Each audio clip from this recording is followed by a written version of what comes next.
Amén. Bueno, breve repaso, ya vimos. Yo sé que son 2 semanas, pero creo que sí han estado repasando los estudios, ¿no? Entonces, vamos a ver un poquito nada más, recordar lo que vimos acerca de Dios es espíritu. Vimos básicamente que Dios es espíritu, que eso implica que Él es inmaterial y como tal demanda una adoración en espíritu y en verdad.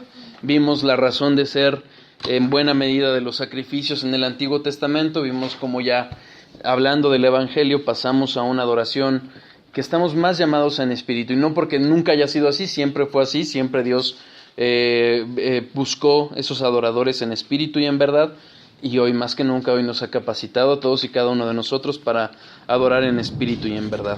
Vimos cómo las implicaciones del espíritu, de ser espíritu, impactan en cada aspecto, en varios aspectos de sus atributos, en varios de sus atributos.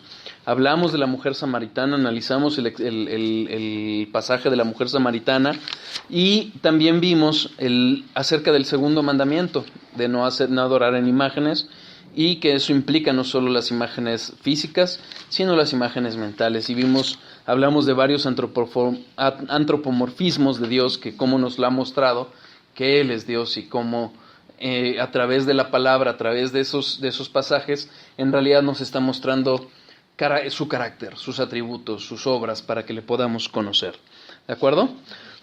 Vimos también que Dios es invisible y como tal no podemos hacer imágenes, pero sin embargo, Él se manifestó en el Antiguo Testamento y más a través de nuestro Señor Jesucristo, Dios mismo encarnado. Vimos cómo también es innato en los hombres, en el ser humano, hacer imágenes. Vimos por qué, vimos los ejemplos del becerro de oro, vimos el ejemplo de la serpiente, que espero que haya sido bastante ilustrativo a ambos, y cómo Dios demanda ese sacrificio vivo, ¿no? El que tenemos que traer nuestro espíritu, morir a nuestro yo todos los días, venir a Él, no nada más con ritos externos, sino realmente en espíritu y en verdad. Vemos que nuestra imaginación es suficiente y estamos llamados justamente si bien no vamos a adorar a Dios en forma perfecta, porque Él es perfecto y nosotros imperfectos, también es cierto que finalmente nos llama a buscar más de Él, a conocerlo más, porque es así como nos vamos a ir acercando en una muy limitada forma a quién es Dios, a cómo es Dios, y eso que estaba imperfecto se va a ir puliendo poco a poco. Así como abstraemos conceptos, también vamos a ir espiritualizando quién es Dios, y vamos a irle conociendo más y más tal cual es. Insisto, siempre con humildad, sabiendo que Él es infinito y nosotros finitos, y que por más sublime que llegue una concepción de Él, arrepintámonos porque no es Él. Pero le ha placido revelarse, y así es como nos ha llamado, a conocerle para adorarle en espíritu y en verdad. Cerraba con una frase que nada más se las vislumbré porque no la escribí, pero aquí se las digo. Una frase de Stephen Charnock que dice: no basta con tener una voz alta, sino un alma elevada. No solo rodillas dobladas, mas un corazón quebrantado. No solo un tono suplicante, mas un espíritu gimiente. No solo un oído listo para escuchar, sino un corazón dispuesto a recibir. Y esto será de mayor valor para Él, para Dios, que el más costoso servicio exterior que se le pueda ofrecer. ¿De acuerdo? Vamos a entrar al tema de la soberanía de Dios. Deuteronomio 4:39, por favor.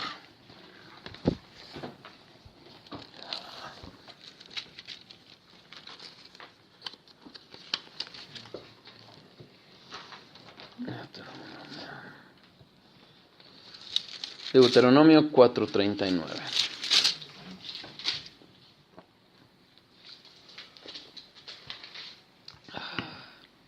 Qué mejor forma de empezar con este versículo. Aprende, pues, hoy y reflexiona en tu corazón, que Jehová es Dios, arriba en el cielo y abajo en la tierra, y no hay otro. Vamos a hacer una breve oración. Señor, guíanos, ayúdanos a reflexionar. Tú sabes, esta es una doctrina fuerte, es una doctrina que impacta nuestro corazón soberbio y orgulloso. Pero tú eres soberano, Padre. Tú eres Dios en los cielos y en la tierra, y no hay nadie como tú. Que este estudio, Padre, sea para tu gloria y que sirva para reflexionar en nuestro corazón acerca de ti, acerca de quién tú eres. Te lo pedimos y te damos gracias en el nombre de nuestro Señor Jesucristo. Amén. Bueno, ya lo hemos tocado en otros temas, sobre todo al iniciar este estudio, esta doctrina, bueno, este fundamento que es conociendo a Dios, acerca de cómo hay una distorsión de quién es Dios en los púlpitos de hoy. Yo creo que si hay en algo en donde impacta particularmente el tema de la distorsión que se hace de Dios, es en la soberanía de Dios. En el púlpito de hoy, en los púlpitos de hoy, se tiende mucho a humanizar a Dios. ¿Por qué? Muy sencillo, la filosofía ha penetrado mucho. Y nosotros todos empezamos como arminianos, todos empezamos con que no, yo elegí a Dios. Pero realmente, cuando empezamos a conocer a Dios, sabemos que Él es soberano, que Él no es ese caballero que toca en tu corazón para entrar. No, Él es Dios. Y no lo humanicemos. A.W. Pink dice, los predicadores de nuestros días, en lugar de escudriñar las Escrituras por sí mismos, aceptan perezosamente las enseñanzas de otros. Y así nos ha pasado y nos pasó por años cuando estuvimos en lugares de mala doctrina, en donde nos dejamos llevar en lugar de analizarlo. Y, por ejemplo, el que ya les puse, ¿no? ¿Dios es un caballero? Sí, amén. No, nunca. No es como lo quiere vender el mundo. La oración abre las puertas para que Dios obre. Y si no oras, no va a obrar. No, hombre, Él es soberano. ¿De acuerdo? Son un par de ejemplos de lo que hoy por hoy vamos a confrontar. A empezar a confrontar, porque para no variar no la vamos a terminar de ver hoy. Pero para empezar a confrontar esos ídolos de nuestro corazón. ¿De acuerdo? Ya lo vimos en su momento, ¿no? Dios no es como el ser humano. No es como lo queremos hacer en nuestro corazón. Como ejemplo, ya lo hemos leído muchas veces, Salmos 50, 21, yo se los leo para ir un poquito más ágiles. Pero te reprenderé, pensabas que de cierto sería yo como tú, pero te reprenderé y las pondré delante de tus ojos, todo lo que había hecho. ¿Por qué? Porque el hombre tiende a hacer eso, a ser un Dios como él quiere a ese Dios. Hace poco, justamente con un amigo, estaba platicando, he orado mucho por él y ahora resulta que se volvió espiritual, pero para lo que es el panteísmo, ¿no? O sea, las religiones hindús, y es duro, es un tema duro.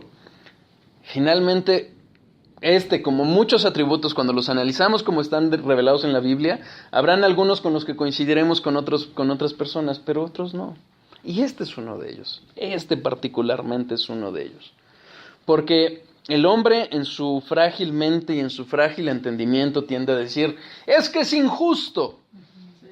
Cuando creemos que podemos poner nosotros la medida de justicia a Dios, ¿no? Este tema rompe muchos paradigmas y rompe muchas falsas uniones que no están basadas en la palabra de Dios. Me refiero en el punto de vista religioso, ¿no? Hoy por hoy, ¿qué es lo que pasa? El ser humano tiende a imaginar que es un Dios que se deja guiar por los sentimientos y no por principios. Y entonces por eso entendemos un amor muy malentendido, un amor en el que creen que, por ejemplo, puede haber amor entre los homosexuales, ¿no? Y tergiversaciones semejantes, ¿no? Ponía John MacArthur un ejemplo. Decía que había mucha gente que llegaba a Grace Community Church, a la iglesia que él pastorea, en la que le decían que una de las cosas que más les repugnaba de otras iglesias era que siempre hablaban más de Satanás o como un ser más fuerte que Dios, y le temían más miedo a Satanás que a Dios. Por ejemplo, nosotros en la secta así era. Se hablaba de un Dios soberano, pero no se entendía esa soberanía. Se hablaba de una guerra espiritual totalmente que es una ilusión imaginativa, ¿de acuerdo? Sí hay una guerra espiritual, pero es otro rollo. ¿Sí? Y, también lo hacían para someter a la gente. Claro, obvio, Es eso, ¿no? porque te hacían depender de ellos. Necesitas liberación, ¿y quién te puede liberar? Dios mío, ¿no? El ejemplo que ponía MacArthur era que había una iglesia cercana a él en donde supo que había un pastor sobre el cual se profetizó y le dijeron que tú ibas a ser un gran instrumento de Dios para no sé qué, conquistar jóvenes, no sé qué. Y al poquito tiempo se muere. Sí. Y llega MacArthur al funeral y dice, pues, ¿qué pasó, no? O sea, y lo que le decía a la gente, ¿no? Es que Satanás sabía que era una profecía que era verdad y por eso lo mató. De verdad. Ahorita vamos a empezar a ver un poquito de eso, pero concebir a un Dios así no es un Dios. No es el Dios que nosotros hablamos, no es el Dios verdadero. Hay millones de idólatras, elaboran deidades producto de sus propias mentes, como lo dice también Pink. Y esta idea también viene de él. Son ateos. Finalmente son ateos. Si la alternativa es simple, y lo vamos a ver de verdad, o es un Dios soberano, o ni siquiera estamos hablando de un Dios. Y por eso les llama ateos, a quienes desconocen esta doctrina. Desconocen, me refiero no de nunca haberla oído, sino la desconocen de decir, no, Dios no es soberano. ¿Ok? Los llama ateos. Un Dios que su voluntad se puede resistir, que sus designios se pueden frustrar, que sus propósitos pueden malograrse, no es Dios. No es una deidad. No es el Dios creador de todo. No estamos hablando del mismo Dios. Punto. ¿De acuerdo? Paul Washer dice, Dios es el creador, sustentador y soberano, Señor y Rey, sobre todas las cosas, criaturas y actividades. Y aquí la parte importante, y es donde la gente, y nosotros mismos, ¿no? Cuando estábamos en el mundo y quizás antes de conocer bien a Dios, quizás tropezábamos. Por su perfecta sabiduría, infinito poder y absoluta justicia. Muchas veces cuando se nos confronta con la idea de soberano, no nos gusta perder el control y decimos, híjole, es que voy a perder más. Y es porque no entendemos que Dios es perfectamente sabio, que tiene un infinito poder, pero también también es absolutamente justo. Es por eso que es tan necesario conocer a Dios como Dios, no como lo queremos imaginar. ¿De acuerdo? Charles Spurgeon, les voy a leer unas palabras de él. Dice, no hay doctrina más odiada por la persona mundana, ni verdad que haya sido más maltratada que la grande y maravillosa, pero certísima doctrina de la soberanía del infinito Dios. Los hombres aceptarán que Dios esté en todas partes, menos en su trono. Nosotros proclamamos a un Dios entronizado y su derecho de hacer su propia voluntad con lo que le pertenece, a disponer de sus criaturas como a Él le place, sin necesidad de consultarlas. Entonces se nos maldice, porque no aman a un Dios que está sentado en su trono. Finalmente, eso sucede. El ego del hombre, la soberbia del hombre, se va a confrontar contra un Dios soberano. Se va a confrontar con ese Dios que dispone, que no te pregunta, que Él hace. ¿Por qué? Porque nos gusta tener el yo en el trono y no a Dios.